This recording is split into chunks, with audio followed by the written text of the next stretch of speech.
नमस्कार दोस्तों, जय हिंद। आप सभी का स्वागत है पेपर एनालिसिस पॉइंट के ऊपर और मैं हूं आपके साथ डीके सर। दोस्तों, हम कर रहे थे कलाम की फर्स्ट ग्रेड टेस्ट सीरीज शुरू हो चुकी है और फर्स्ट ग्रेड का जो सिलेबस था, पाठ्यक्रम था, उस पाठ्यक्रम का एनालिसिस कर रहे थे, वो भी किसके माध्यम से, एमसीक्यू के माध्यम से। सबसे पहले बात करते हैं दोस्तों, हम क्या कर रहे थे, हम कर रहे थे दोस्तों अपने कलाम फर्स्ट ग्रेड टेस्ट सीरीज की बात करते हैं। कलाम फर्स्ट ग्रेड टेस्ट सीरीज की बात करते हैं दोस्त। इस टेस्ट सीरीज का जो सिलेबस था यानी पाठ्यक्रम था दोस्त आपका, सिलेबस की बात करूँ मैं तो सिलेबस था दोस्त यानी कि पाठ्यक्रम था आपका। इस पाठ्यक्रम का क्या कर रहे थे दोस्तों, एनालिसिस कर रहे थे। क्या कर रहे थे दोस्तों, एनालिसिस कर रहे थे यानी कि विश्लेषण कर रहे थे। और ये विश्लेषण किसके माध्यम से कर रहे थे दोस्तों, ये विश्लेषण हम किसके माध्यम से कर रहे थे, एनालिसिस किसके माध्यम से कर रहे थे, वो कर रहे थे दोस्तों एमसीक्यू के माध्यम से। हम उसी प्रकार से कर रहे थे जिस प्रकार से कलाम लाइब्रेरी बेस के स्टूडेंट को तैयारी करवाता है, ऑफलाइन उनके डेली टेस्ट लेता है, फिर आपका एक साप्ताहिक एग्जाम होता है। उसी प्रकार से जो हम एमसीक्यू एनालिसिस कर रहे हैं, इनका सबसे पहले अपना टेस्ट होता है। ये टेस्ट कहाँ पर होता है दोस्तों, ये टेस्ट होता है अपने ऐप के ऊपर।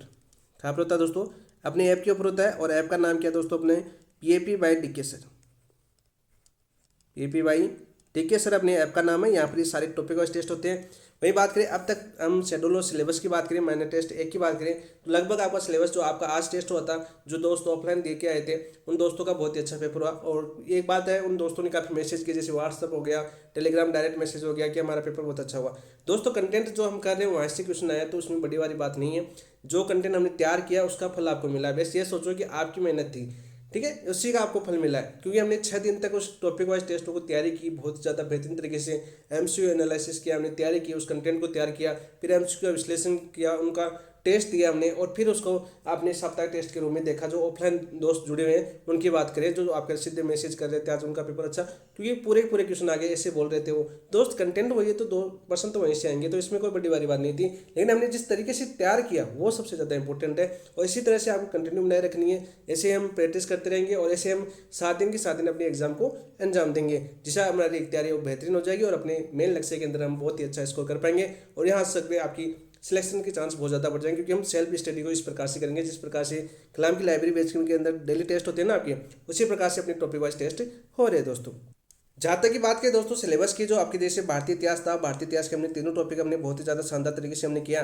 टेस्टों के माध्यम से 1857 स्वतंत्रता संघर्ष का अपना टेस्ट हुआ। 19वीं और 20वीं शताब्दी सामाजिक और धार्मिक पुनर्जागरण का अपना टेस्ट हुआ। ठीक है, 2 टेस्ट हुए थे इसके। किस कहाँ पर हुए थे दोस्तों, अपने इसी ऐप के ऊपर ये टेस्ट हुए थे, और फिर हमने यूट्यूब के माध्यम से, वीडियो के माध्यम से इस सिलेबस को कवर किया। बंकिम चंद्र, मैंने क्या बताया था, बंकिम चंद्र वैसे आपका टॉपिक दे रखा था, क्वेश्चन पूछने थे, लेकिन मैंने जोर किस पर डाला था, मैंने जोर डाला था कि वंदे मातरम पर। वंदे मातरम पर मैंने जोर डाला, क्योंकि आपकी 150वीं जयंती थी इसकी, तो इसके ऊपर मैंने जोर डाला और यहीं से अपना क्वेश्चन पूछा गया। मैंने क्या बोला था क्लास के अंदर कि जिस प्रकार से जितने क्वेश्चन आपके बन सकते हैं वो सारे मैं यहाँ पर करवा रहा हूँ। वैसे मैं बताऊंगा नहीं, क्यों नहीं बता रहा हूँ मैं अभी, क्योंकि अपना जो माइनर टेस्ट है ये दोस्तों आपका एक है, जो आज आपका ये टेस्ट हुआ, ये अपने ऐप के ऊपर होगा दोस्तों 3 फरवरी को। 3 फरवरी को होगा। जो ऑनलाइन दोस्त अपने साथ जुड़े हुए हैं, अपनी क्लासों के माध्यम से तैयारी करें, उनको पहले टेस्ट देना है। तो ये चीज़ें मैं आपको पहले नहीं बता सकता, लेकिन 3 फरवरी को इसी पेपर का हम एनालिसिस करेंगे। क्या करेंगे दोस्तों, एनालिसिस करेंगे, विश्लेषण करेंगे। देखो, वैसे कलाम ने डाला है, लेकिन कलाम ने वही एनालिसिस डाला है जो आपका क्वेश्चन पूछा गया, उसका आंसर है ना, उसके बारे में विश्लेषण करके कलाम ने डाला है। तो वो तो आपने दोस्त दोस्त जो ऑफलाइन जुड़े हुए वो भी देख लिया होगा। लेकिन ये चीज़ याद रखना, अपनी जो क्लास होगी इसमें ध्यान रखना दोस्तों, अपनी क्लास के अंदर चारों ऑप्शनों का एनालिसिस करेंगे हम, चारों ऑप्शन की व्याख्या करेंगे, किस प्रकार से क्वेश्चन बन सकता है, या प्रीवियस ईयर क्वेश्चन इन ऑप्शनों से किस प्रकार क्वेश्चन पूछा गया है 2025 में। यहाँ से यदि इन ऑप्शन से कोई क्वेश्चन आया है तो कौन से पैटर्न के अनुसार आया है, पहले जो क्वेश्चन पूछा है वो आपका है। एक चीज़ यहाँ पर आप सभी को पता है, फर्स्ट ग्रेड की आपने देखा होगा, तैयारी कर रहे हो, पिछले लास्ट टाइम भी तैयारी की होगी, तो आपने देखा होगा कलाम के जो पेपर है, कलाम के जो पेपर है वो प्रीवियस ईयर के क्वेश्चनों पर टिके हुए होते हैं। यानी जो 4 ऑप्शन आपको दिए होते हैं, एक तरह से एग्जाम्पल के तौर पर हम समझे तो चारों ऑप्शन आपके किसी न किसी एग्जाम में पूछे हुए हैं। ऐसा नहीं कि केवल फर्स्ट ग्रेड में नहीं, फर्स्ट ग्रेड भी हो सकती है, कॉलेज लेक्चरर भी हो सकती है, या आरपीएससी की जो जैसे एएसओ की वगैरह बड़ी एग्जाम में होती है, उनकी एसआई की वगैरह उनके क्वेश्चन भी हो सकते हैं, सेकंड ग्रेड के क्वेश्चन भी हो सकते हैं। या ऐसा जरूरी नहीं है कि आरपीएससी के पूछे हो, अधीनस्थ बोर्ड के पूछे हुए क्वेश्चन हो, चाहे भारतवर्ष में अन्य किसी बोर्ड के द्वारा पूछे गए हो, तो वो सारे सारे क्वेश्चन आपको उससे पेपर के अंदर देखने को मिलते हैं, उस ऑप्शनों के माध्यम से देखने को मिलते हैं। क्योंकि इसके ऊपर पहले रिसर्च करती है टीम, फिर आपकी क्वेश्चन बनाती है। क्योंकि ये मेरा लाइब्रेरी बेच के दौरान जब मैं था वहाँ पर, तो मैंने ये चीज़ें देखी थी, तो बहुत ज़्यादा मेहनत की जाती है टेस्ट सीरीज के ऊपर। तो यहाँ पर हम चारों ऑप्शनों का एनालिसिस करेंगे, विश्लेषण करेंगे। इसी का फायदा हमने 2025 के अंदर देखा था, मैंने आपको सारे पेपर एनालिसिस करवाए थे यूट्यूब के ऊपर, और उसका बेनिफिट बहुत ज़्यादा मिला था आप सभी को। ठीक है। जिन दोस्तों का पेपर दिया था, जिसे रिजल्ट आए थे, उनमें 2 गुणों के जैसे मैसेज आए थे, बाकी जो दोस्त देख रहे थे उनको भी बहुत ज़्यादा बेनिफिट देखने को मिला था, क्योंकि हमने चारों ऑप्शन का विश्लेषण किया। तो चारों ऑप्शनों के अंदर हमने वो सारे क्वेश्चन किए जो आपके विभिन्न बोर्डों द्वारा पूछे गए थे, या जहाँ से क्वेश्चन बनने की संभावना थी। मोस्ट क्वेश्चन थे, जितने पॉइंट था आपके उतने सारे आपके मोस्ट क्वेश्चन थे, तो सारे हमने किए, तो उसी का बेनिफिट आपको देखने को मिला। तो 3 फरवरी को बात करें, 3 फरवरी को अपना इसी टेस्ट का यानी माइनर टेस्ट का एनालिसिस होगा, ऐप के ऊपर टेस्ट होगा। तो उसके बाद में हम इसकी डिस्कस करेंगे। वैसे आज का पेपर जो ऑफलाइन दे थे वो बहुत ज़्यादा कुछ थे, तो मुझे भी अच्छा लगा कि हमारी मेहनत थी उसका फल आपको मिला। राजस्थान की भूगोल की बात करें दोस्तों, हम राजस्थान की भूगोल की बात करें दोस्तों, तो अवस्थी विस्तार आकृति अपना हो गया था, भौतिक विस्तार विशेषता हो चुकी थी, जलवायु की मृदा हो गई। जना की विशेषता बात करें, जैसे हमने आज सुबह की थी राजस्थान की, वहीं से अपना क्वेश्चन पूछा गया तो हो गया। लेकिन अब अपना जो अभी क्लास होने वाली है इसका दोस्तों पार्ट 2 होने वाला है, जो पार्ट 2 टेस्ट आपका हुआ है, जिसमें जना की विशेषता हमने भारत के बारे में देखा है। किसके बारे में? भारत के बारे में। तो वो अभी हम करने वाले हैं, जो टेस्ट आज हुआ था आपका उसका एनालिसिस अभी हम करने वाले हैं। मैथ का हम डाल चुके हैं, पेपर अपना टेस्ट हो चुका था लेकिन सोल्यूशन नहीं हुआ, तो उसका सोल्यूशन करेंगे। आरटीई एक्ट 2009 हम कंप्लीट कर चुके थे पहले ही, क्योंकि मुझे पता था इस जो ऑफलाइन टेस्ट जुड़े हुए थे उन बच्चों को करवाना जरूरी था। समसामयिक में भारत और विश्व की बात करें, बुकलेट आई नहीं थी तो इसकी वजह से नहीं कर पाए, लेकिन अक्टूबर माह का करंट अफेयर राजस्थान का हम कंप्लीट कर चुके थे। ठीक है। अब जैसे आपका अगला टेस्ट में नवंबर माह का राजस्थान का आएगा, तो नवंबर माह का हम पहले कंप्लीट कर चुके हैं, अपने यूट्यूब के ऊपर क्लास पड़ी हुई है, वहाँ से क्वेश्चन बाहर नहीं जाएगा, कलाम की बुकलेट पूरी कवर करवाई गई है। बाकी ऐप के ऊपर भी एक क्लासें डाल दी जाएगी आपको, ताकि अक्टूबर माह करंट अफेयर्स आप ऐप के माध्यम से कर सकते। सॉरी, नवंबर माह का आएगा पेपर नंबर 2 के अंदर। वही बात करें, कल अपना शुरू हो जाएगा पेपर नंबर 2 की बात करें, यानी कल से हम जो विश्लेषण करेंगे टेस्ट अपने कल से शुरू हो जाएंगे, ऐसी बात नहीं है। कल से आपको माइनर टेस्ट 2 की तैयारी शुरू हो जाएगी, वो चलेगी आपकी शनिवार तक ऑफलाइन, और संडे को आपका टेस्ट होगा। जो अपने साथ जुड़े हुए हैं उनका शेड्यूल आप सभी को पता है, 3 फरवरी से स्टार्ट है, और उसी हिसाब से 7-7 दिन आप जोड़ते जाना, और आपको टेस्ट के माध्यम से उसका एनालिसिस उसी हिसाब से देखने को मिलेगा दोस्तों। अब चलिए दोस्तों हम शुरुआत करते हैं, हम जननायक की विशेषता की पार्ट नंबर 2 यानी भारत के संदर्भ में हम थोड़ा सी क्वेश्चन पूछते हैं, जो वर्तमान पैटर्न के आधार पर पूछे गए, विभिन्न बोर्डों के अनुसार क्वेश्चन पूछे गए, किस प्रकार से क्वेश्चन आए वर्तमान के अंदर वो क्वेश्चन करते हैं, और यहाँ से किस प्रकार क्वेश्चन पूछे जा सकते हैं। ज़्यादातर तो राजस्थान से संबंधित क्वेश्चन पूछे जाते हैं, लेकिन हो सकता है यहीं से पूछे, क्योंकि बदलता हुआ पैटर्न है, तो हमें हर पॉइंट टू पॉइंट याद करना होगा दोस्तों। चलिए दोस्तों शुरुआत करते हैं। शुरुआत करने से पहले जिन दोस्तों ने अभी तक चैनल को सब्सक्राइब नहीं किया, चैनल को सब्सक्राइब कर लीजिए, वीडियो को लाइक कर दीजिए, और अपने दोस्तों के साथ शेयर भी कीजिए। साथ साथ आप सभी को पता है, जो एनालिसिस करते हैं इनकी पीडीएफ कहाँ पर मिल रही है दोस्तों, इसी ऐप के ऊपर आपको अवेलेबल करवाई जा रही है। और दोस्तों कुछ दोस्तों के डाउट थे, जैसे प्रिंट निकलवाना चाहते थे, वो इन जो एनालिसिस है इनका पीडीएफ का, ठीक है। तो दोस्तों पीडीएफ की बात करें, प्रिंट आप निकलवा सकोगे, आप लगभग आपकी 2 दिन लग जाएंगे। अपडेट लगा दिया इसका, कि ऐप को अपडेट लगाना पड़ता है, फिर ऐप को अपडेट आने के बाद आपको प्रिंट का ऑप्शन मिलेगा, तो वहाँ पर आके आप प्रिंट निकलवा सकते हो। फिर जैसे ऑथेंटिक बुकें वगैरह डाली गई है वो भी आप डाउनलोड कर सकते हो, सेव कर सकते हो, उनका प्रिंट निकलवा सकते हो, जहाँ से अपना टॉपिक है वो। बाकी आपको कंटेंट आपको पूरा मिल रहा है, नोट्स वगैरह, शॉर्ट नोट्स वगैरह, वो सारे हम आपको ऐप के ऊपर ही अवेलेबल करवाएंगे, ताकि आपको हर पॉइंट टू पॉइंट याद करवाने का प्रयास करेंगे। उस कंटेंट को तैयार भी करवाएंगे, 2 से 3 बार अपना रिवीजन हो जाएगा। जैसे मेजर टेस्ट 1 होगा ना, तब हम सारे टेस्टों को, बड़े बड़े टेस्ट होंगे अपने रिवीजन टेस्ट के तौर पर, ठीक है। तो वो भी हम शानदार तरीके से हम करने वाले हैं, जिस प्रकार से रीट मेंस का कहता ना हमने, उसी प्रकार से हम करने वाले हैं। चलिए दोस्तों शुरुआत करते हैं, पहला क्वेश्चन देखते हैं आज का क्या है।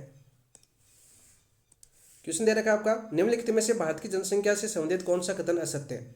कौन सा कथन असत्य है? भारत की जनसंख्या से संबंधित क्वेश्चन पूछा है हमें। भारत में विश्व की लगभग 17.5% जनसंख्या निवास करती है, बिल्कुल सत्य बात है। 2011 की जनगणना के अनुसार, 2011 की जनगणना के अनुसार भारत में विश्व की कितनी प्रतिशत जनसंख्या निवास करती है? 17.5% निवास करती है, बिल्कुल सत्य बात है। भारत के अंतर्गत विश्व के स्थलीय भूभाग का लगभग 2.4% भाग आता है, बिल्कुल राइट। भारत के अंतर्गत विश्व के कुल स्थलीय भूभाग का 2.4% भाग आता है, बिल्कुल सत्य बात है दोस्त, ये भी सत्य है। भारत ने वर्ष 2020 में जनसंख्या की दृष्टि से चीन को पीछे छोड़ दिया था, नहीं दोस्त। 2020 में भारत ने 2020 में जनसंख्या की दृष्टि से चीन को पीछे छोड़ दिया था, नहीं दोस्तों। पीछे कब छोड़ा था दोस्तों? 2023 के अंदर, 2023 में भारत ने चीन को पीछे छोड़ दिया था। भारतीय जनसंख्या की दृष्टि से वर्तमान में विश्व का सर्वाधिक जनसंख्या वाला देश है, वर्तमान में, बिल्कुल सत्य बात है। वर्तमान में भारत विश्व की सर्वाधिक जनसंख्या वाला देश है, बिल्कुल सत्य है। ये क्वेश्चन आपका 2025 के अंदर पूछा गया है आपका, और वही क्वेश्चन आपका प्रीवियस ईयर क्वेश्चन आपको यहाँ पर देखने को मिल रहा है दोस्तों। तो किस प्रकार क्वेश्चन पूछा है देख लीजिए। तो राइट आंसर क्या जाएगा दोस्तों? ऑप्शन नंबर 3 आपका राइट आंसर हो जाएगा। क्या हो जाएगा दोस्तों? ऑप्शन नंबर 3 आपका राइट आंसर हो जाएगा। यहाँ पर बात करें दोस्तों ऑप्शन नंबर 3 अपना गलत हुआ, तो क्यों हुआ दोस्तों? 2023 के अंदर भारत चीन को पीछे छोड़ देता। कौन सी रिपोर्ट इसका पुष्टि करती है? दोस्तों बात करते हैं संयुक्त राष्ट्र का एक संघ है, संयुक्त राष्ट्र संघ की बात करते हैं। संघ के एक विभाग है दोस्तों आपका, कौन सा? UNFPA। कौन सा आपका? UNFPA। इसके द्वारा दोस्तों एक रिपोर्ट जारी की जाती है, और ये रिपोर्ट कब जारी की जाती है दोस्तों? आपके 2023 में। कब जारी की जाती है? आपकी 2023 में ये रिपोर्ट की जाती है। इसके अनुसार, इस रिपोर्ट के अनुसार 15 नवंबर 2022 को 15 नवंबर 2022 को विश्व की जनसंख्या कितनी हो चुकी है आपकी? विश्व जनसंख्या कितनी हो चुकी है दोस्तों? विश्व की जनसंख्या कितनी हो चुकी है दोस्तों? इस रिपोर्ट के अनुसार, विश्व की जनसंख्या हो चुकी है आपकी 8 अरब। कितनी हो चुकी है आपकी? 8 अरब हो चुकी है। वही इसी रिपोर्ट में दावा किया गया कि 2023 के मध्य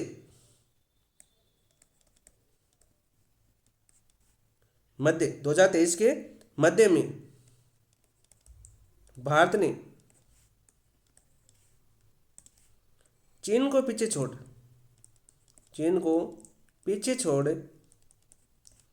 प्रथम स्थान हासिल कर लिया दोस्तों। प्रथम स्थान हासिल कर लिया। कौन सी रिपोर्ट कहती है दोस्तों?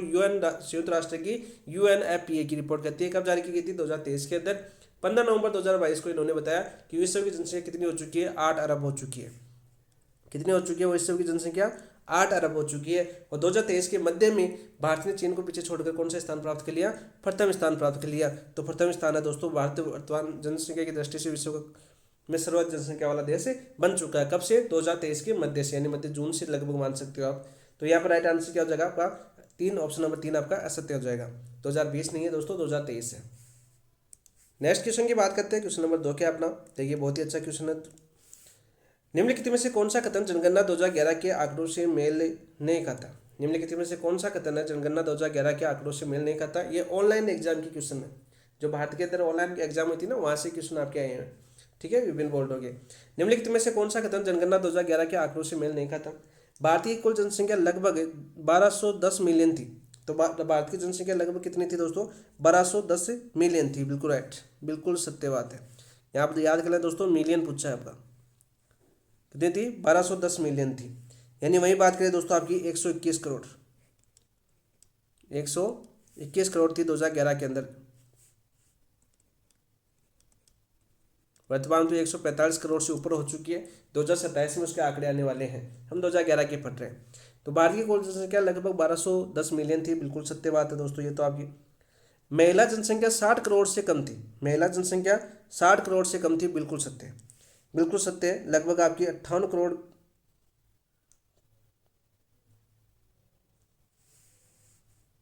कितनी थी आपकी? 58 करोड़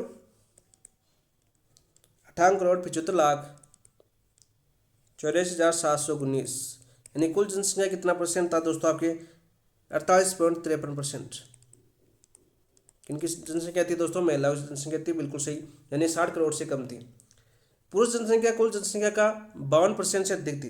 तो ये गलत हो जाएगा। पुरुष जनसंख्या कुल जनसंख्या 52% से अधिक नहीं थी दोस्तों। कितनी थी पुरुष जनसंख्या?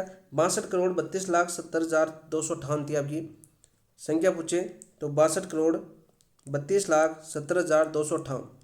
यानी कितनी थी दोस्तों कुल जनसंख्या? यानी 121 करोड़ की बात करें 8,54,977 थी टोटल। वैसे देखिए 121 करोड़, तो उसका कितना थी दोस्तों आपकी? 51.47%। 51.47% थी। तो ये गलत हो जाएगा। 52% से अधिक नहीं थी, 52% से कम थी दोस्तों। 2011 में पुरुषों की जनसंख्या थी वो 52% से कम थी। पुरुष जनसंख्या महिला जनसंख्या से अधिक थी। बिल्कुल राइट, ये तो बिल्कुल सत्य था। तो ऑप्शन नंबर 3 आपका सही मेल नहीं खाता है। तो ऑप्शन नंबर 3 आपका राइट आंसर हो जाएगा दोस्तों। नेक्स्ट क्वेश्चन की बात करते हैं दोस्तों। नेक्स्ट क्वेश्चन क्या आपका? देखिए क्वेश्चन दे रखा है आपका, निम्न कथनों पर विचार कीजिए। निम्न कथनों पर विचार करना है। उत्तर प्रदेश की जनसंख्या 19.96 करोड़ थी। बिल्कुल राइट, 2011 की बात कर रहा है। उत्तर प्रदेश की जनसंख्या कितनी थी दोस्तों आपके? 19.96 करोड़ थी। सबसे ज़्यादा सर्वाधिक जनसंख्या वाला राज्य कौन सा था आपका? सर्वाधिक जनसंख्या वाला राज्य था आपका दोस्तों उत्तर प्रदेश। कौन सा था आपका? उत्तर प्रदेश था। कितनी थी आपकी? 19.96 करोड़ थी। बिहार जनसंख्या में तीसरे स्थान पर था। बिहार जनसंख्या में तीसरे स्थान पर था।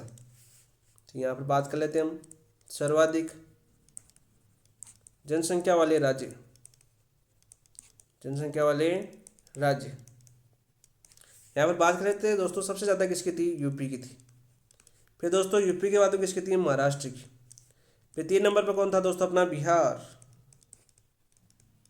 4 नंबर पर था अपना दोस्तों पश्चिम बंगाल, वेस्ट बंगाल। ठीक है। फिर दोस्तों 2011 के अंदर तेलंगाना था 5वें नंबर पर, लेकिन सॉरी आंध्र प्रदेश था, आंध्र प्रदेश से तेलंगाना 2 जून 2014 को। 5वें नंबर पर कौन था आपका दोस्तों, आंध्र प्रदेश था। कौन सा, आंध्र प्रदेश। लेकिन 2 जून 2014 को तेलंगाना राज्य बनने पर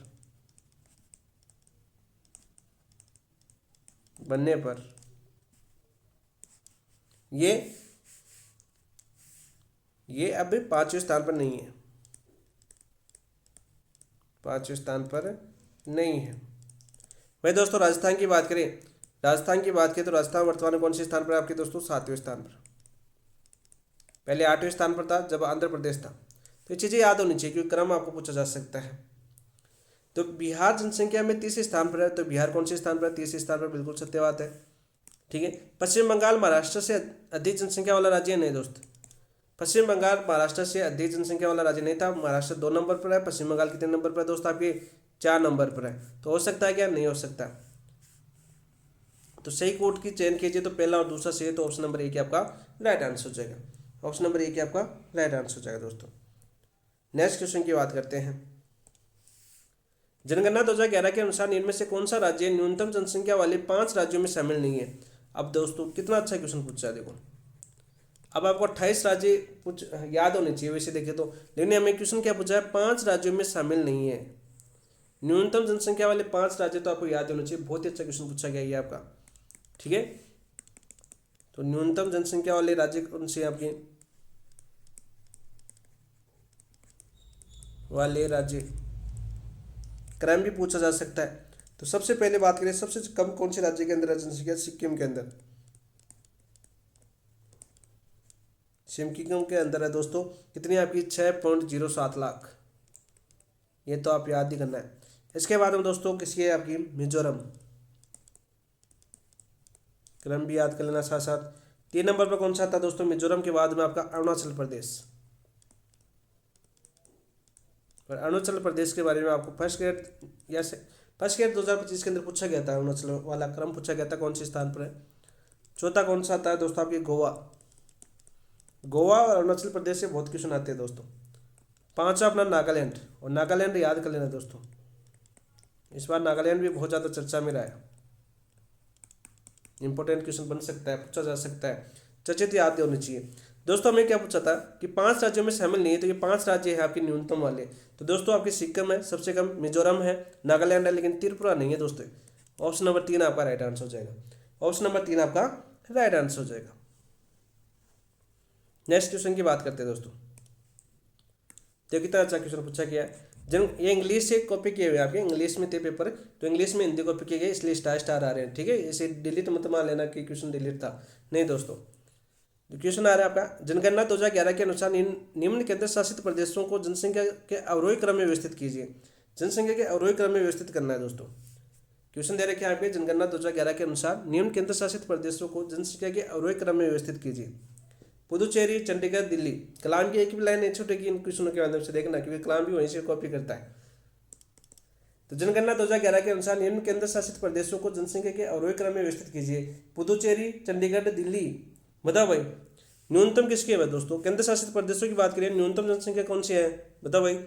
सबसे ज़्यादा बात करें तो आपका दिल्ली, 1.6 करोड़ है दिल्ली की जनसंख्या। 2011 में कितनी थी, 1.6 करोड़। सर्वाधिक जनसंख्या वाला यूटी, सर्वाधिक जनसंख्या वाला यूटी लिख देता हूँ, यानी केंद्र शासित प्रदेश। ठीक है, आपको याद होना चाहिए। तो सबसे पहले तो 3 आएगा, तो 3 एक में है, 2 में है, तो तीसरा और चौथा ऑप्शन तो आपका कैंसिल हो जाएगा। तीसरा और चौथा ऑप्शन तो क्या हो जाएगा दोस्त, आपका कैंसिल हो जाएगा। अब बात करें क्रम की, बात करें दिल्ली के बाद में किसकी आती है दोस्तों, चंडीगढ़। चंडीगढ़ आता है पुदुचेरी, तो पुदुचेरी आता है 2 नंबर पर, और 3 नंबर पर आता है दोस्तों अपना चंडीगढ़। चंडीगढ़ आपके हरियाणा और पंजाब की राजधानी भी है। ठीक है, तो राइट आंसर क्या जाएगा दोस्तों, 3-1-2, 3-1-2, 3-1-2, ऑप्शन नंबर 1 है क्या,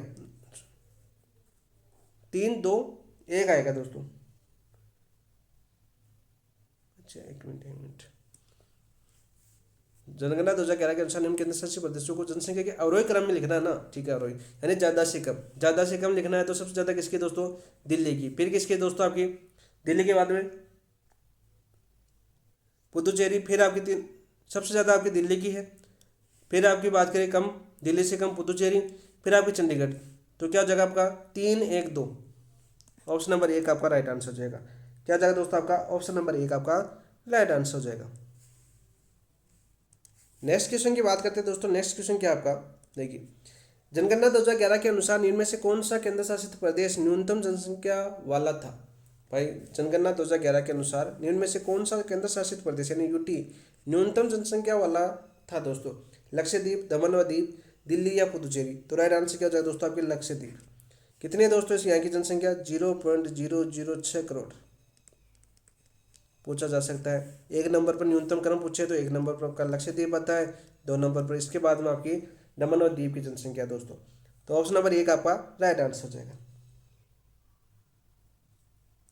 यहाँ पर याद करना दोस्तों, सर्वाधिक जनसंख्या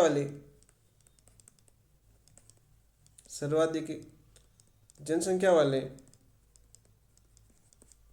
5 राज्यों में देश की 30% सर्वाधिक जनसंख्या वाले 5 राज्यों में देश की 30% क्षेत्रफल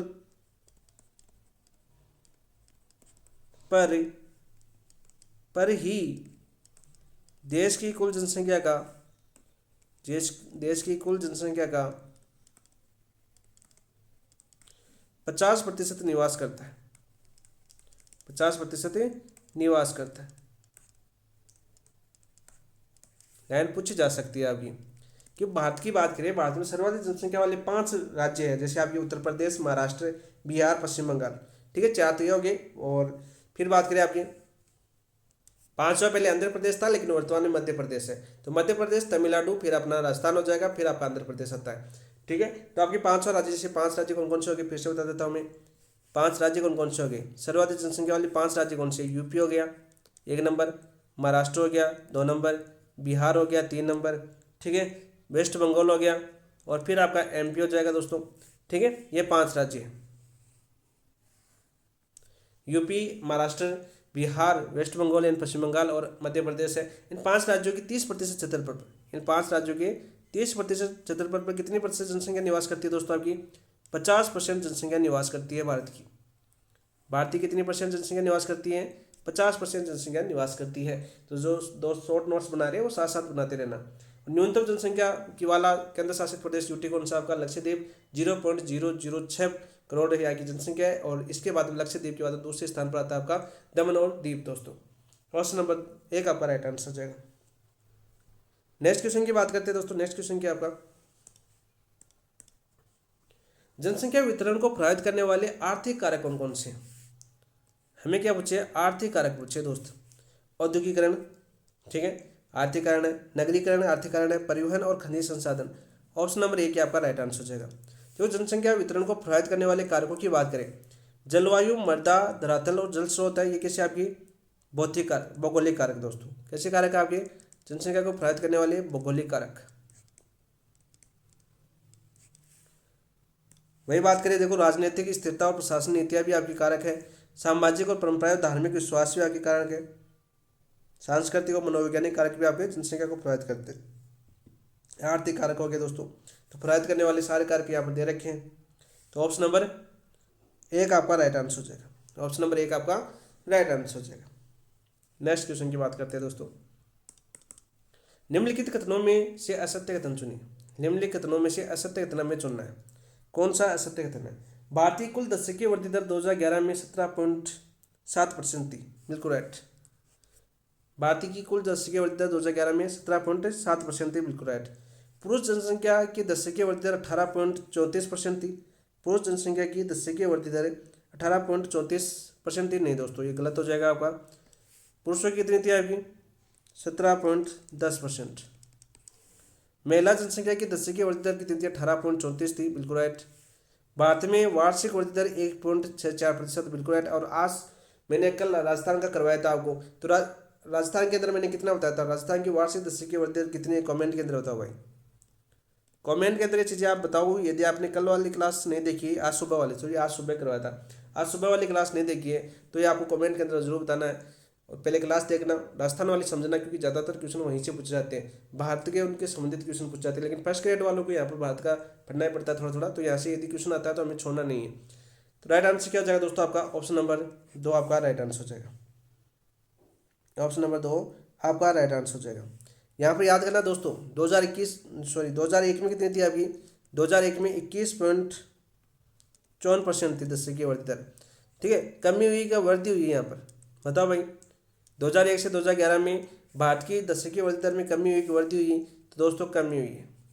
क्या हुई है आपकी, कमी हुई है। ये सीधे क्वेश्चन खत्म बन सकते हैं आपके, सीधे सीधे खत्म बन सकते हैं, कारण बन सकता है, कोट वाला क्वेश्चन बन सकता है। तो ये चीज़ें पॉइंट टू पॉइंट आपको याद होनी चाहिए। भारत की कुल दशकीय वृद्धि दर 2011 में 17.7% थी और 2001 में 21.54% थी, जो क्या हुई है दोस्तों, कमी हुई है। तो ऑप्शन नंबर 2 आपका राइट आंसर हो जाएगा, पुरुषों की 17.10% थी। नेक्स्ट क्वेश्चन की बात करते हैं दोस्तों, मिलान करें राज्य और उनकी 2011 की दशकीय वृद्धि दर। कॉलम ए कॉलम बी दे रखा है, बहुत ही अच्छा क्वेश्चन पूछा गया है, ये भी ऑनलाइन क्वेश्चन पूछा गया दोस्तों। मेघालय की दशकीय वृद्धि दर कितनी है दोस्तों, मेघालय की दशकीय वृद्धि दर कितनी है आपकी, 27.9% है। और भारत में सर्वाधिक किस राज्य की दशकीय वृद्धि दर है, तो सर्वाधिक दशकीय वृद्धि दर है दोस्तों आपकी मेघालय की। किसके दोस्तों, मेघालय की है। वही बात करें मिजोरम की, तो मिजोरम की कितनी है दोस्तों आपकी, 23.5% है, तो दो एक आ जाएगा आपका। बिहार की कितनी है दोस्तों, 25.4% है, बिहार तीन में आ जाएगा। अरुणाचल प्रदेश की कितनी है दोस्तों आपकी, 25.9% है, जो आपका 4 में आ जाएगा। तो दोस्तों यहाँ पे देखो 4 में, 3 में, तो 1 बी में और 2 1 में, ऑप्शन नंबर 1 आपका राइट आंसर हो जाएगा।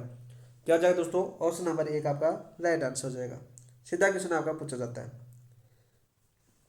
यहाँ पर याद कर लेना दोस्तों, नोट लगाएंगे।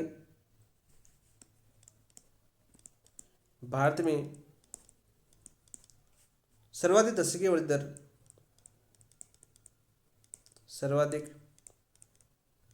दशकीय वृद्धि दर 1971 में कितनी थी दोस्तों आपकी, 24.80% थी, जो सर्वाधिक दशकीय वृद्धि दर थी दोस्तों। कौन से वर्ष के अंदर दोस्तों, 1971 के अंदर। कौन से वर्ष में, 1971 के अंदर।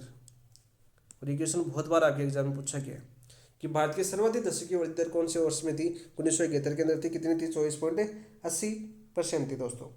सीधा क्वेश्चन आपका पूछा जा सकता है। नेक्स्ट क्वेश्चन की बात करते हैं, यहाँ पर क्रम भी याद कर सकते हो दोस्तों, सर्वाधिक यानी दशकीय वृद्धि दर का क्रम भी याद कर लेना, यहाँ पर मिलान करके ये सर्वाधिक क्रम ही है आपका। नेक्स्ट क्वेश्चन की बात करते हैं दोस्तों, केंद्र शासित प्रदेशों में 2011 में सर्वाधिक दशकीय जनसंख्या वृद्धि दर के अनुसार सही क्रम चुने, सबसे अधिक से न्यूनतम चुनना है हमें, सबसे अधिक से न्यूनतम चुनना है। तो सब न्यूनतम केंद्र शासित प्रदेश की बात कर रहे हैं यहाँ पर। तो सबसे ज़्यादा किसकी थी दोस्तों आपके दशकीय जनसंख्या वृद्धि दर, दादर और नगर हवेली की थी। कितनी थी दोस्तों आपकी, 55.5% थी। फिर दोस्तों दमन और दीव की कितनी थी, 53.5% थी। और वही बात करें पुदुचेरी की कितनी थी दोस्तों, 28.1% थी।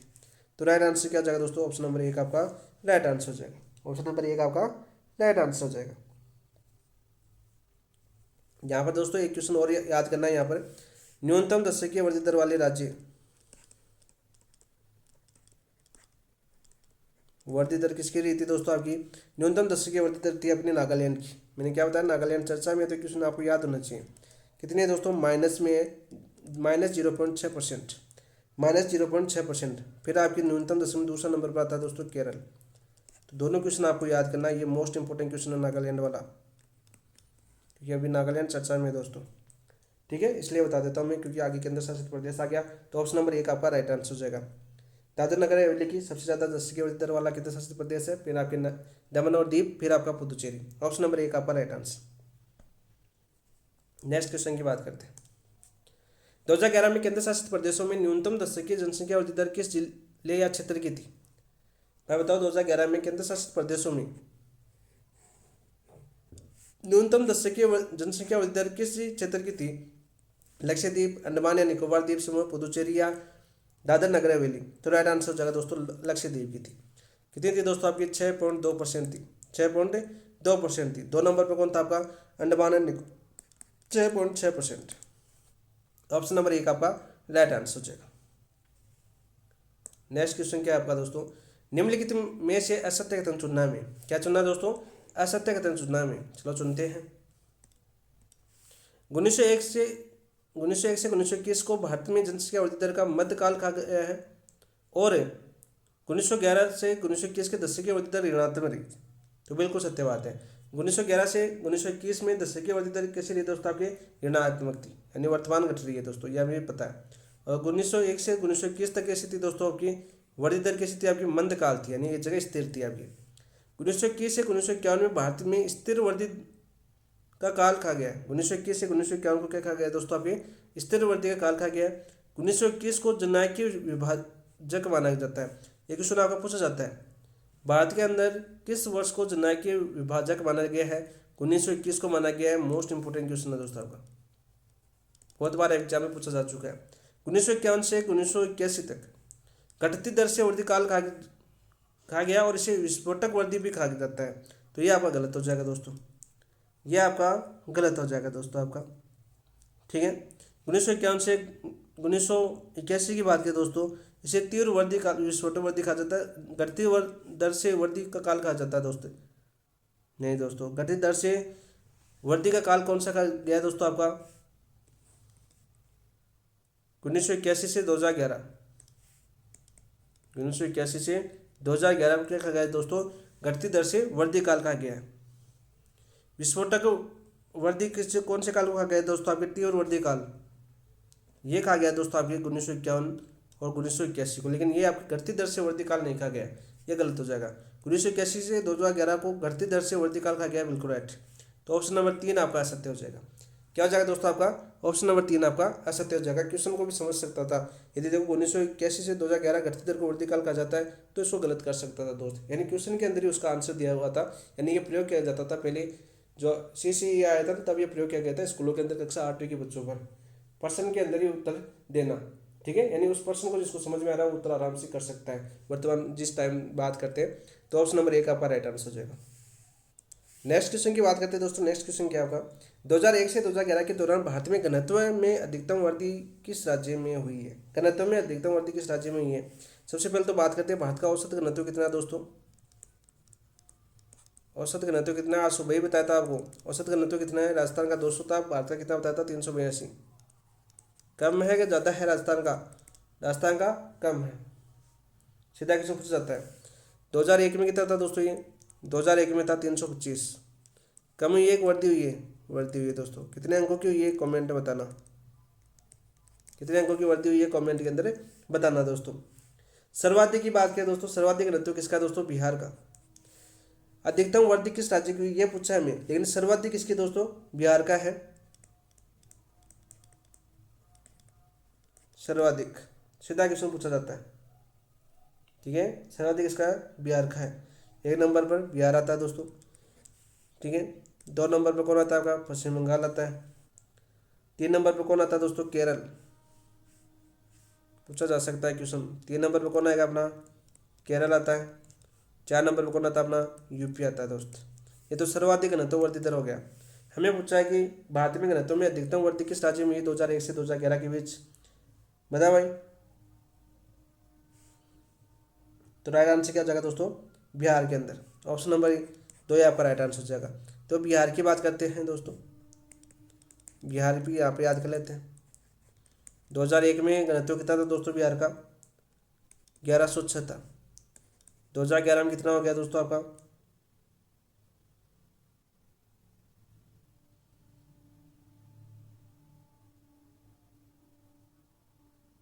नहीं, 1106 नहीं था दोस्तों, 800 कुछ था।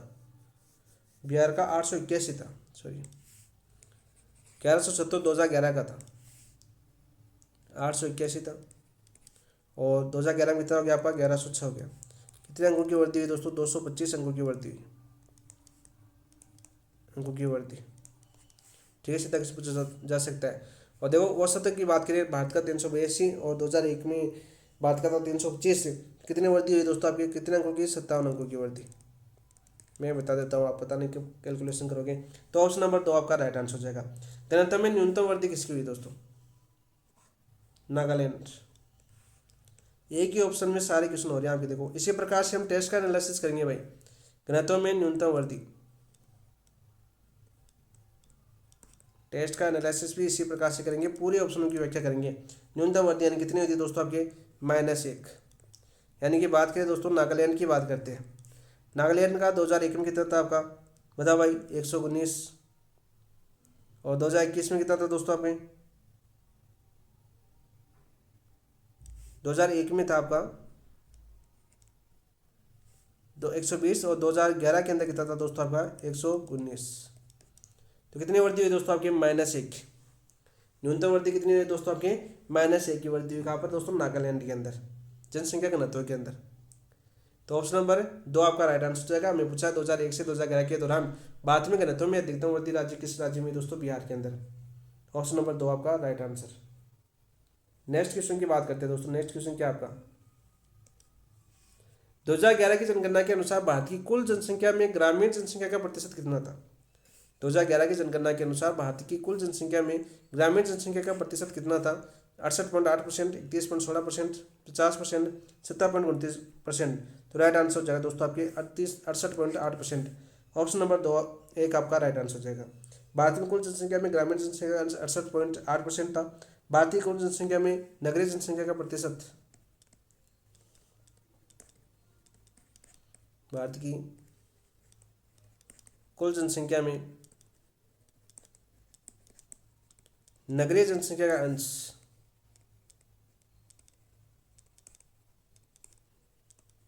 कितना था दोस्तों आपके, 31.16%। 31.16% था। सीधा क्वेश्चन पूछा जा सकता है आपका, सीधा क्वेश्चन आपका पूछा जा सकता है।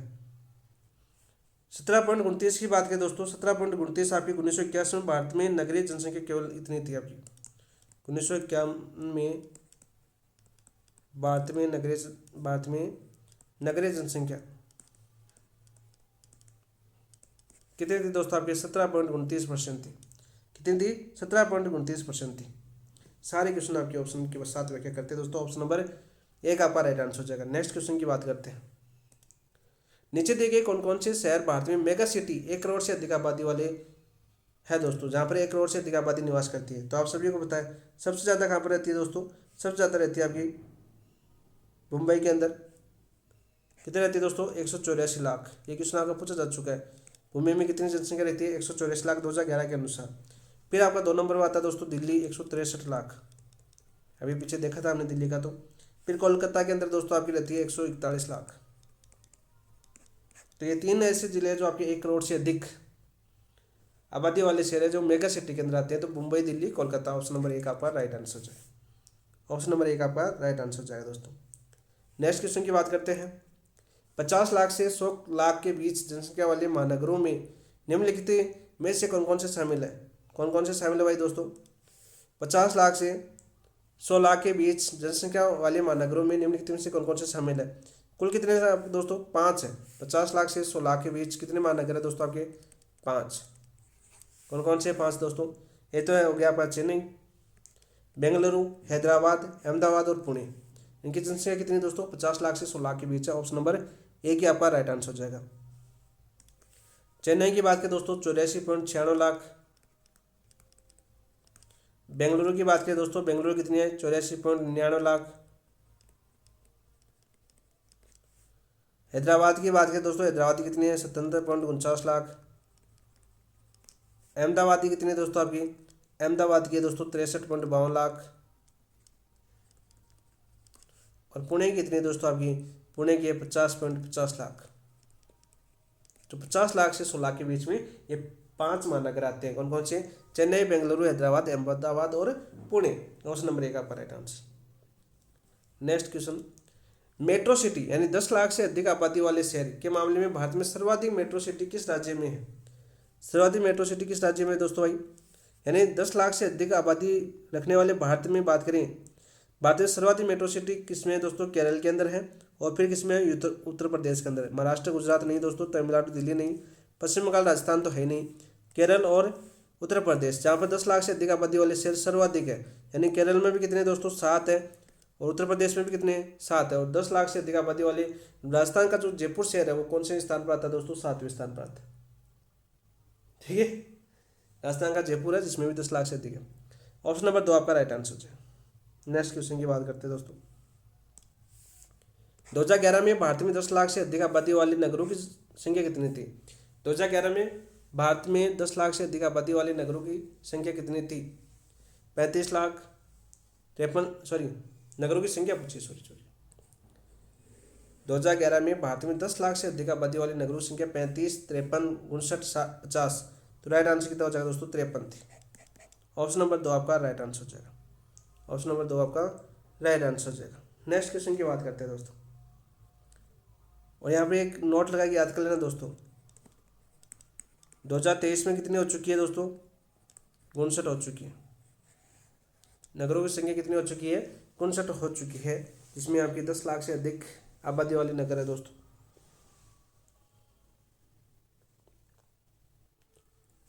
वही 2001 में कितनी थी दोस्तों? 2001 में थी आपकी, कितने नगर थे आपके? 35 थे। 2001 में 35 नगर थे, 2023 में 59 हो चुके हैं, 2011 के अंदर 53 थे दोस्तों। देख लो।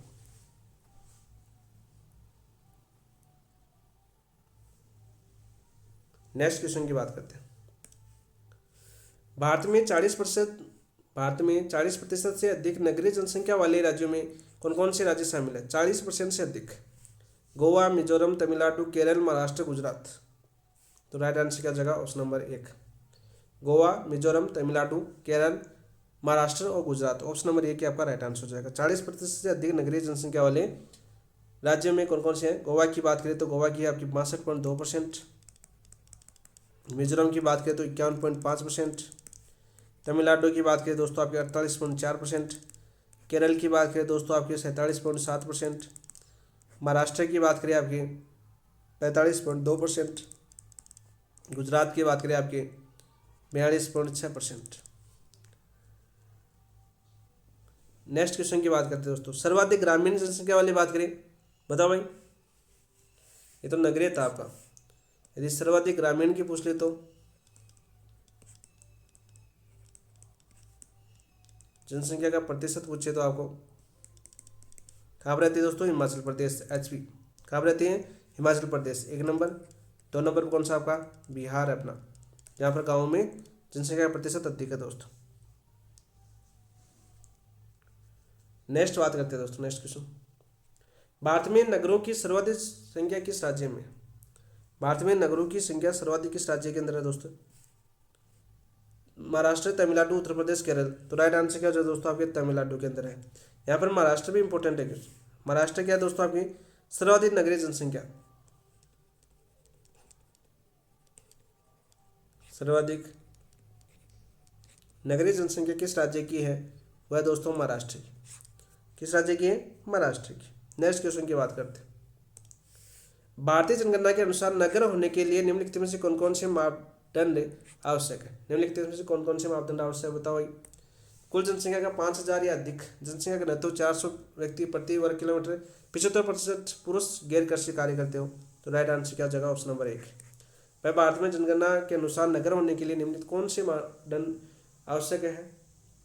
कुल जनसंख्या 5000 होनी चाहिए उस नगर की या अधिक हो, जनसंख्या का घनत्व 400 व्यक्ति प्रति वर्ग किलोमीटर होना चाहिए, 75% पुरुष गैर कृषि कार्य करते हो, 75% पुरुष है और गैर कृषि कार्य करते हो, ठीक है, तो उसको नगर का मापदंड में आता है दोस्तों। ऑप्शन नंबर 1 आपका राइट आंसर हो जाएगा। नेक्स्ट बात करते हैं दोस्तों।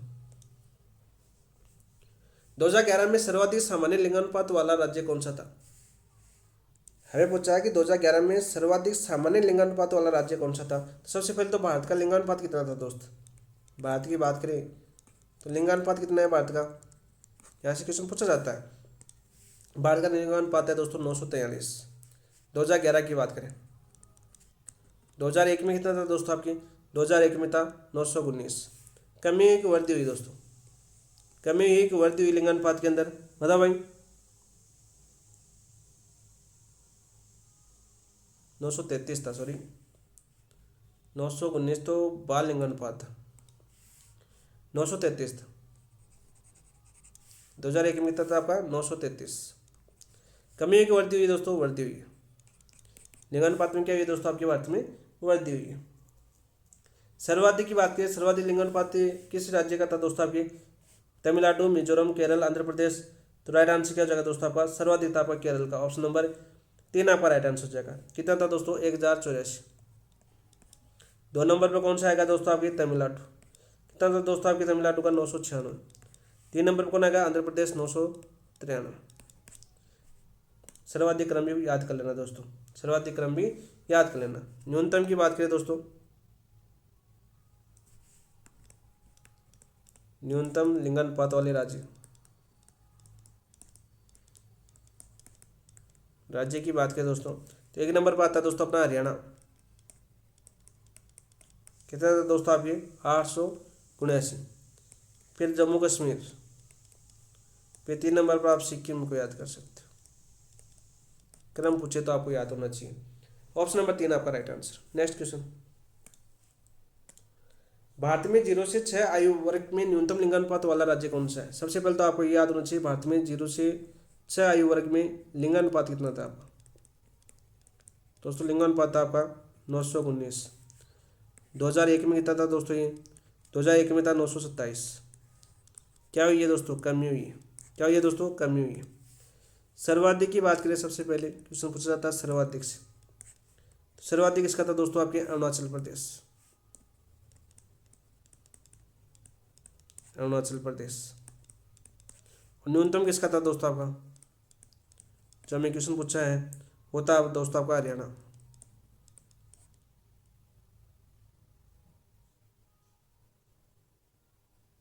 भारत में 0 से 6 आयु वर्ग में न्यूनतम लिंगानुपात वाला राज्य कौन सा है, वह दोस्तों हरियाणा 1 नंबर पर है। फिर 2 नंबर पर दोस्तों अपना पंजाब है। तो राइट आंसर क्या हो जाएगा दोस्तों, ऑप्शन नंबर 1 आपका राइट आंसर हो जाएगा हरियाणा। ऑप्शन नंबर 1 आपका राइट आंसर। नेक्स्ट क्वेश्चन की बात करते हैं दोस्तों, 0 से 6 आयु वर्ग में लिंगानुपात में 2001 से 2011 के दौरान सर्वाधिक कमी किस राज्य या केंद्र शासित प्रदेश में हुई है। जम्मू कश्मीर, दादरा नगर हवेली, हरियाणा, पंजाब। तो राइट आंसर हो जाएगा दोस्तों आपके जम्मू कश्मीर के अंदर। कितनी हुई है दोस्तों लिंगानुपात में कमी, बताओ भाई, -79। -79 सबसे ज़्यादा कमी आपकी कौन से केंद्र शासित प्रदेश से राज्य में हुई है, जम्मू कश्मीर के अंदर। ऑप्शन नंबर 1 आपका राइट आंसर हो जाएगा। नेक्स्ट क्वेश्चन की बात करते हैं, 2011 की जनगणना के अनुसार भारत में अधिकतम लिंगानुपात वाला जिला कौन सा है। अधिकतम लिंगानुपात वाला जिला कौन सा है दोस्तों आपका, जिला पूछा है यहाँ पर और बहुत बार क्वेश्चन पूछा जाता है। तो महाई पुदुचेरी के अंदर है, ठीक है, 1 नंबर पर है। 2 नंबर पर आपका अल्मोड़ा है। दमन और दीव की बात करें दोस्तों, न्यूनतम लिंगानुपात वाला जिला,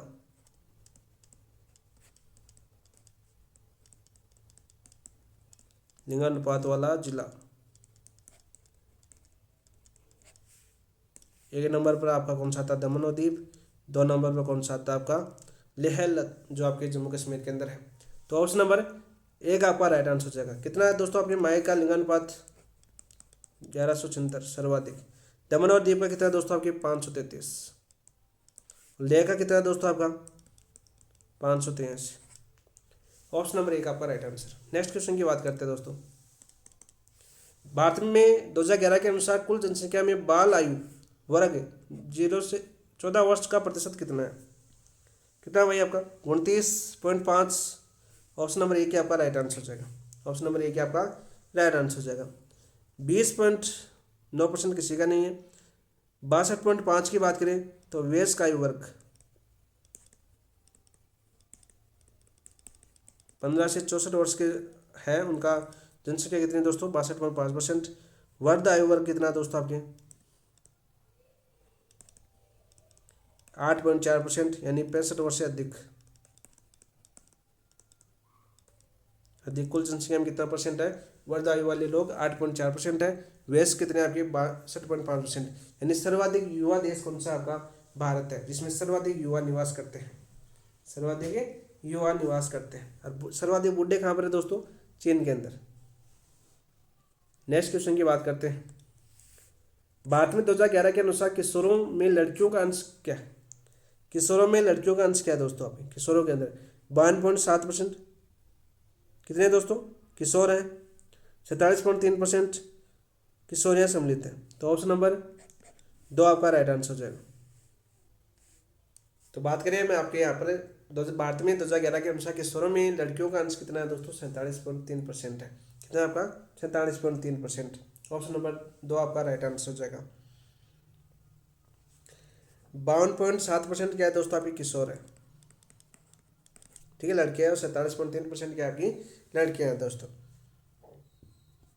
नेक्स्ट क्वेश्चन की बात करें दोस्तों। नेक्स्ट क्वेश्चन क्या आपका? 2011 में भारत में महिला साक्षरता दर क्या थी? 2011 में भारत में महिला साक्षरता दर क्या थी दोस्तों? बताओ भाई। 80.9%, 64.6%, 65.46%, 73%। तो महिला साक्षरता दर की बात करें तो आपकी अंतिम आंकड़ा पूछा है यहाँ पर। अंतिम आंकड़ा दोस्तों आपके 65.46% था। कितना? 65.46%। ऑप्शन नंबर 3 आपका राइट आंसर हो जाएगा। ऑप्शन नंबर 3 आपका राइट आंसर हो जाएगा। 73% बात करें भारतीय कुल साक्षरता दर। भारत की कुल साक्षरता दर कितनी थी? 73% थी। वहीं बात करें आपकी 80.9% की बात करें दोस्तों, तो यहाँ पर पुरुष साक्षरता दर थी भारत की। पुरुष साक्षरता दर कितनी दोस्तों? अब 80.9%। ऑप्शन नंबर 3 आपका राइट आंसर है। वही बात करें दोस्तों, यहाँ पे एक क्वेश्चन और पूछे, जैसे सर्वाधिक पूछ ले, सर्वाधिक साक्षरता वाला जिला कौन, राज्य कौन सा आपका? राजस्थान का याद आ गया। सर्वाधिक साक्षरता वाला राज्य कौन सा है दोस्तों आपका? तो राज्य पूछे तो राज्य है अपना केरल। कौन सा है? केरल, ठीक है। यहाँ पर नोट लगा के याद कर लेना। पुरुष में भी केरल ही है और महिला में भी केरल ही है दोस्त। सीधा ऐसा क्वेश्चन पूछा जा सकता है आपको कि भारत में ऐसा कौन सा राज्य है जो कुल पुरुष और महिला तीनों में सर्वाधिक साक्षरता वाला राज्य है, वो कौन सा आपका? केरल।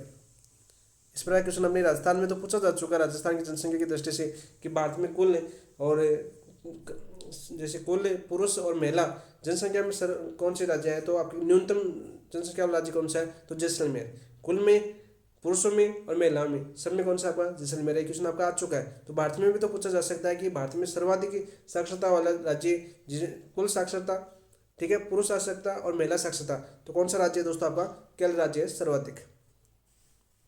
लेकिन भारत में एक और याद कर लेना दोस्तों, न्यूनतम की बात करें, न्यूनतम में दोस्तों कुल न्यूनतम साक्षरता वाला, ठीक है, पुरुषों में न्यूनतम साक्षरता वाला और महिला में न्यूनतम साक्षरता वाला एक ही राज्य है भारत के अंदर। कौन सा? अपना बिहार। तो दोनों क्वेश्चन आपके इंपॉर्टेंट है। नेक्स्ट क्वेश्चन की बात करते हैं दोस्तों। Question number 29। ये फैक्ट क्वेश्चन आपके सीधे सीधे क्वेश्चन पूछ जा सकते हैं यहाँ पर। केंद्र शासित प्रदेशों में 2011 के अनुसार अधिकतम पुरुष साक्षरता किस जिले या प्रदेश में? पुदुचेरी, लक्षद्वीप, दमनदीप, अंडमान निकोबार। तो राइट आंसर क्या जगह आपका दोस्तों? राइट आंसर क्या जगह दोस्तों आपका? लक्षद्वीप। ऑप्शन नंबर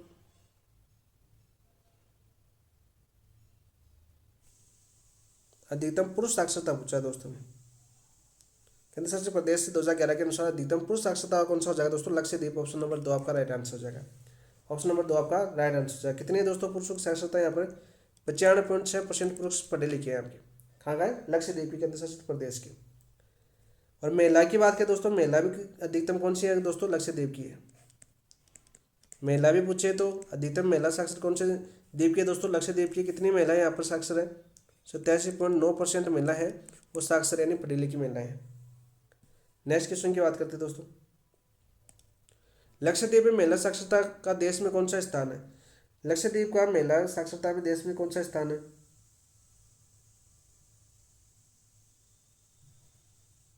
तो केरल और मिजोरम के बाद तीसरा स्थान आता है दोस्तों। अच्छा, तीसरा स्थान आता है यहाँ पर सर्वाधिक, मतलब लेकिन भाई महिला साक्षरता कितनी है आपकी? 87.9% लक्षद्वीप की। कौन सा स्थान है दोस्तों यहाँ पर? स्थान तीसरा है आपका केरल का, सॉरी लक्षद्वीप का। पहले नंबर पर केरल है महिला में, दूसरे नंबर पर मिजोरम है। दूसरे नंबर पर कौन है? अपना मिजोरम है दोस्तों।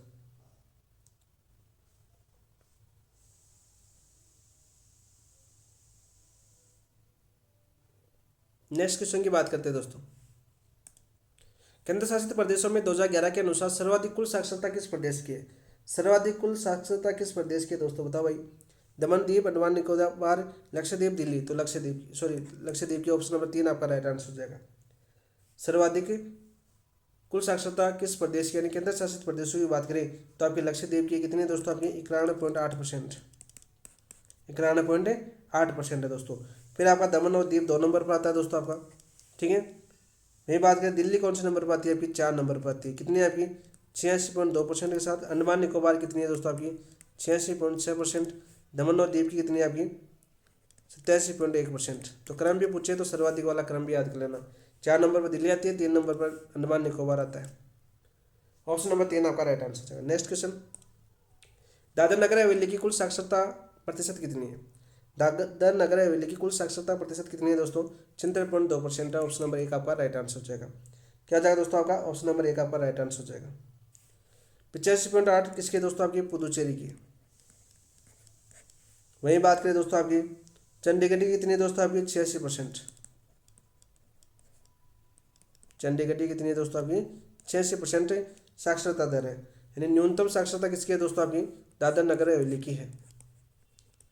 न्यूनतम साक्षरता प्रतिशत भी किसकी है दोस्तों, दादर नगर हवेली की है। भारत के अंदर सीधा क्वेश्चन पूछा जा सकता है। नेक्स्ट क्वेश्चन,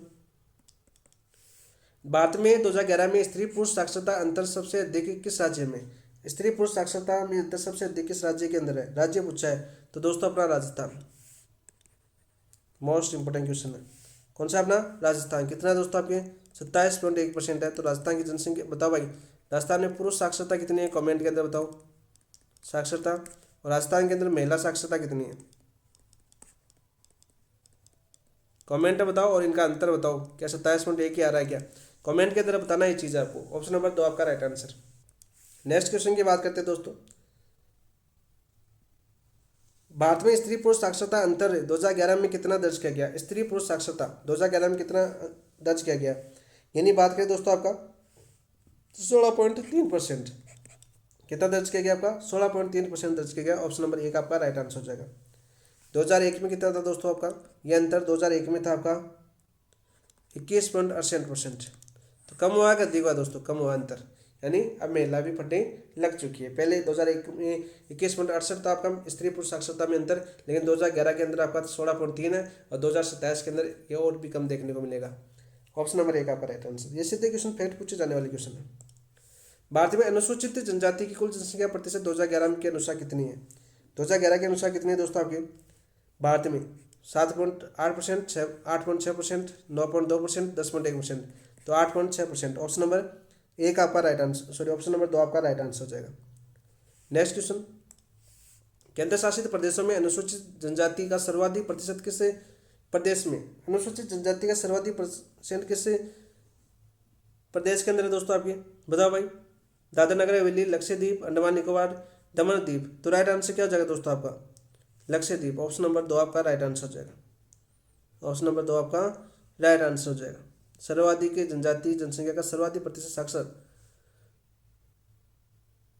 अनुसूचित जनजाति की जनसंख्या का सर्वाधिक प्रतिशत रखने वाला केंद्र शासित प्रदेश पूछा में, तो लक्षद्वीप है दोस्तों। कितना आपका 94.8% लक्षद्वीप के अंदर। फिर दादर नगर हवेली 2 नंबर पर आता है आपका 52%।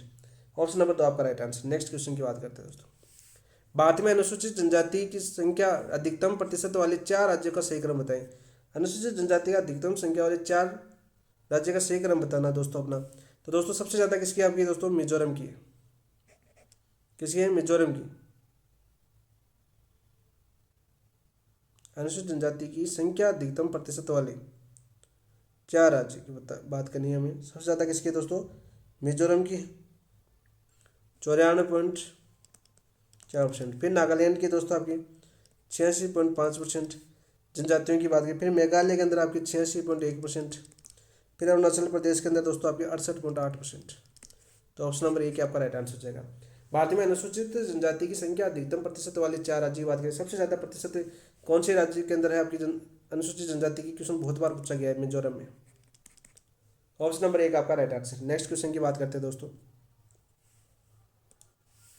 राज्यों में अनुसूचित जनजाति की संख्या के आधार पर सही क्रम कौन सा है, अधिकतम से न्यूनतम संख्या के आधार पर सही क्रम पूछा दोस्तों। संख्या के आधार कौन सा हो जाएगा, सबसे ज़्यादा अनुसूचित जनजाति किस राज्य के अंदर? मध्य प्रदेश के अंदर। कितने दोस्तों आपके? 153.1 लाख। फिर दोस्तों महाराष्ट्र के अंदर है दोस्तों आपके 105.3 लाख। उड़ीसा के अंदर दोस्तों आपके 95.9 लाख है। और फिर 4 नंबर पर आता है अपना राजस्थान, 92.8 लाख। तो हमने आज ही पढ़ा था दोस्तों, दो संख्या के आधार पर राजस्थान का कौन सा स्थान है? संख्या के स्थान बात करें, संख्या के आधार पर स्थान पूछे राजस्थान का तो आपका चौथा है। वही प्रतिशत के आधार पर कौन सा आपका 13वां स्थान है। राजस्थान कौन सा स्थान आपका? 13वां स्थान है। ये हमने आज ही सुबह ही आपकी क्लास के अंदर किया है, तो ऑप्शन नंबर 1 आपका right answer. Next question, Bharat में अनुसूचित जनजाति का न्यूनतम संख्या वाले राज्य और केंद्र शासित प्रदेश कौन से? न्यूनतम जनसंख्या अनुसूचित जनजाति वाले राज्य या केंद्र शासित प्रदेश कौन से हैं? तो आपके सबसे न्यूनतम है आपके पंजाब, हरियाणा, दिल्ली, चंडीगढ़, पुडुचेरी। ऑप्शन नंबर 3 आपका राइट आंसर हो जाएगा। यहाँ पर शून्य भी है, ठीक है। ऑप्शन नंबर 3 आपका right answer. Next question, Rajasthan में अनुसूचित जनजाति की कुल जनसंख्या का लगभग कितनी है और देश में अनुसूचित जनजातियों का कितना % है? तो राजस्थान के अंदर बात करें दोस्तों, तो राजस्थान के अंदर बात करें तो कितना है दोस्तों आपका? राजस्थान के अंदर आपका 92.8 लाख और 8.9% है। तो ऑप्शन नंबर 1 आपका राइट आंसर हो जाएगा। वही बात करें यहाँ पे दूसरा ऑप्शन 95.9 लाख यहाँ पर है दोस्तों उड़ीसा के अंदर। अभी देखो हमने क्रम देखा है, वही दे रखा है यहाँ पर। प्रतिशत 9.2% है। फिर बात करें आपके 105.3 लाख यानी 10.1% कौन से राज्य के अंदर है दोस्तों? आपके महाराष्ट्र के अंदर। 153.1 लाख सर्वाधिक 14.7% कौन से राज्य के अंदर है दोस्तों? MP के अंदर, मध्य प्रदेश के अंदर। तो ऑप्शन नंबर 1 आपका राइट आंसर हो जाएगा। भारत में अनुसूचित जाति की कुल जनसंख्या का प्रतिशत क्या है? भारत में अनुसूचित जाति की कुल संख्या का कितना % है? SC की बात करा, SC की बात करा, पहले ST की बात की थी। तो आपके 14.3%, 16.6%, 18.4%, 20.7%, तो 16.6%। ऑप्शन नंबर 2 आपका राइट आंसर। अनुसूचित जाति की प्रतिशत जनसंख्या के आधार पर निम्न कथनों पर में से असत्य कथन कौन सा है? पंजाब में अनुसूचित जाति का प्रतिशत 31.9% है, बिल्कुल राइट, पंजाब में बिल्कुल सत्य है। उत्तर प्रदेश में अनुसूचित जाति यानी ST की बात करें 20.7% है, उत्तर प्रदेश के अंदर बिल्कुल सत्य है। हिमाचल प्रदेश में अनुसूचित जाति यानी SC का प्रतिशत 23.5% है, बिल्कुल सत्य है। कितना है? 23.5% है क्या? हिमाचल प्रदेश की बात करें तो 25.2% है दोस्तों, 25.2%, तो तीसरा गलत हो जाएगा। पश्चिम बंगाल में अनुसूचित जाति का प्रतिशत कितना है दोस्तों? आपके 23.5% है, बिल्कुल राइट। तो ऑप्शन नंबर 3 आपका गलत हो जाएगा। ऐसे तो पूछा है, ऑप्शन नंबर 3 आपका राइट आंसर हो जाएगा। 25.2% है SC जाति का प्रतिशत कहाँ पर? हिमाचल प्रदेश के अंदर। नेक्स्ट, अनुसूचित जाति की न्यूनतम प्रतिशत जनसंख्या वाले राज्य कौन से हैं? पंजाब और हरियाणा, नागालैंड और अरुणाचल प्रदेश, उत्तर प्रदेश और बिहार, तमिलनाडु और उड़ीसा। तो राइट आंसर क्या जाएगा दोस्तों आपका? नागालैंड और अरुणाचल प्रदेश। ऑप्शन नंबर 2 आपका राइट आंसर हो जाएगा। कितना है दोस्तों? आपकी 0% है। यहाँ पर कोई भी ऐसी नहीं रहती है नागालैंड और अरुणाचल प्रदेश के अंदर। अनुसूचित जाति की जनसंख्या न्यूनतम प्रतिशत नागालैंड और अरुणाचल प्रदेश के अंदर है 0%। ऑप्शन नंबर 2 आपका right answer. Next question, Bharat में धार्मिक समुदाय का आरोही क्रम सही है। धार्मिक समुदाय की बात करें, सबसे ज़्यादा हिंदू धर्म रहता है भारत के अंदर 79.8%। फिर दोस्तों मुस्लिम रहता है 14.2%। फिर ईसाई की बात करें 2.3%। फिर सिख की बात करें 1.7%। फिर बात करें आपकी बौद्ध की 0.7% और जैन की बात करें तो 0.4%। तो ऑप्शन नंबर 1 आपका राइट आंसर हो जाएगा। आरोही क्रम यानी सर्वाधिक से कम यानी ज़्यादा से कम की ओर पूछा है तो हिंदू, मुस्लिम, ईसाई, सिख, बौद्ध, जैन। ऑप्शन नंबर 1 आपका राइट आंसर। और ये क्वेश्चन आपका 2025 में पूछा गया आपका, भारत में 1% से कम जनसंख्या वाले धार्मिक समुदाय कौन से? भारत में 1% से कम जनसंख्या वाले धार्मिक समुदाय कौन से हैं? बौद्ध, जैन, ईसाई, सिख, मुस्लिम, बौद्ध या हिंदू, जैन। तो बौद्ध और जैन। ऑप्शन नंबर 1 आपका राइट आंसर हो जाएगा। 0.7% है और जैन आपकी 0.4% है, जो आपकी 1% से भी कम है दोनों समुदाय, ठीक है। तो राइट आंसर क्या हो जाएगा दोस्तों? ऑप्शन नंबर 1 आपका राइट आंसर हो जाएगा। भाई 1% से कम जनसंख्या वाले धार्मिक समुदाय कौन से हैं? बौद्ध और जैन। बौद्ध की भी 1% से कम है और जैन भी 1% से कम है। तो ये थे आपके भारतीय जननायकीय विशेषताओं की बात करें, जननायकीय विशेषताओं की बात करें तो ये पार्ट नंबर 2 था अपना टेस्ट। और ये टेस्ट हो चुका है अपना किसके ऊपर? ऐप के ऊपर आपने दिया होगा। और ऐप का नाम है दोस्तों अपना PAP by DK सर। और कल से आपके दोस्तों स्टार्ट हो जाएंगे इसी ऐप के ऊपर माइनर टेस्ट 2 का सिलेबस। GK पार्ट शुरू होगा आपका इसी ऐप के ऊपर, टॉपिक वाइज टेस्ट होंगे आपके। वही बात करें माइनर टेस्ट 1 का आपका जो हुआ है आज, ये ऐप के ऊपर कब होगा दोस्तों? आपका 3 फरवरी को। और इसको 3 फरवरी को भी इसका एनालिसिस करेंगे, विश्लेषण करेंगे बहुत ही शानदार तरीके से, बेहतरीन तरीके से, चारों ऑप्शनों की व्याख्या के साथ, चारों ऑप्शन की व्याख्या के साथ, जिस टाइम लास्ट टाइम कहता उसी तरह ऑप्शन की व्याख्या के साथ बहुत ही अच्छे बेहतरीन तरीके से समझने का प्रयास करेंगे। हर पॉइंट टू पॉइंट क्वेश्चन को करने का अभ्यास करेंगे दोस्तों। देखते हैं, और बाकी आप सभी टेस्ट दे सकते हो। जिस प्रकार से लाइब्रेरी बैच में ऑफलाइन टेस्ट होते हैं उसी प्रकार आप ऑनलाइन टेस्ट देके अपना आकलन कर सकते हो सुबह शाम, और उसका एनालिसिस भी यहाँ पर कर सकते हो वीडियो के माध्यम से। रिवीजन क्लासेस भी होगी, रिवीजन भी होगा, रिवीजन टेस्ट भी होंगे, डेली टेस्ट भी होंगे, करंट के टेस्ट अपने चल ही रहे हैं। साथ साथ बात करें आपके नोट्स, कंटेंट वगैरह जो भी है फर्स्ट के संबंधित, यानी टेलीग्राम पर घूमने की आवश्यकता नहीं है। सारी चीज़ें आपको एक ही ऐप के ऊपर मिल जाएगी। अपनी तैयारी को बहुत ही ज़्यादा बेहतरीन तरीके से आप तैयार कर सकते हो। तो चलिए दोस्तों, इसके साथ इस क्लास समाप्त करते हैं। थैंक यू, धन्यवाद दोस्तों, जय हिंद।